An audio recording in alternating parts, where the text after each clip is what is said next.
सटाणा तालुक्यातील 2 मानूर ग्रामपंचायतपैकी दिवळीपाडा परिसरात दिनांक 9 सप्टेंबर रोजी एका 46 वर्षीय महिलेचा मृतदेह कुजलेल्या अवस्थेत सापडल्याने एकच खळबळ उडाली आहे।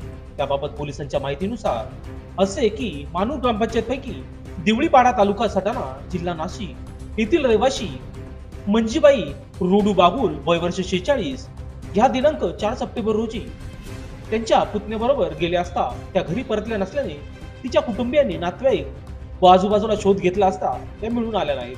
दिनांक 9 सप्टेंबर रोजी दिवळीपाडी परिसरात गुरख्यांना या महिलेचा मृतदेह नदीच्या ओहळ्यात आढळून आला आहे। याबाबत पोलीस पाटील बारकू सैन्या चौरे यांनी माहिती मिळताच मैताचा मुलगा दत्तू रोडे बागुल यांना घटनास्थळी घेऊन मैदानाची ओळख पटविण्यात आली आहे।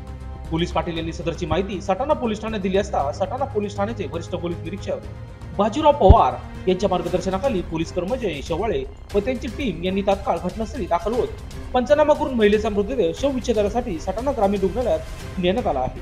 या घटनेचा पुढील तपास सटाणा पोलीस करीत आहेत। दरम्यान या घटनेने मानीर परिसरात एकच खळबळ उडाली आहे।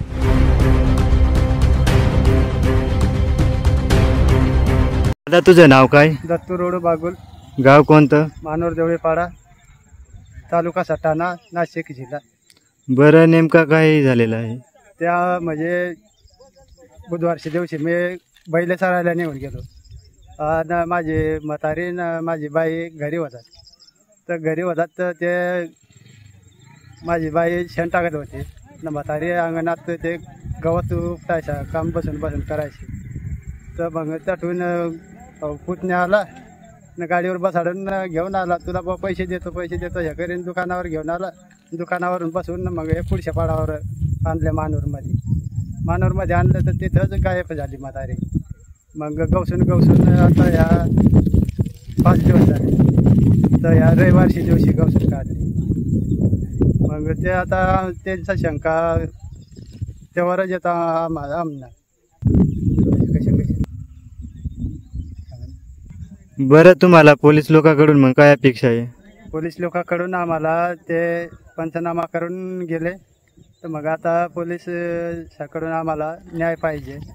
यांचा निर्णय काय लागला ते आम्हाला न्याय मिळावा।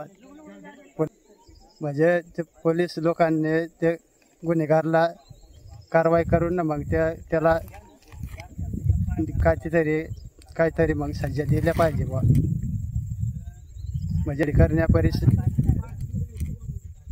लोकशास्त्र न्यूज साठी विशेष प्रतिनिधी सटाणा।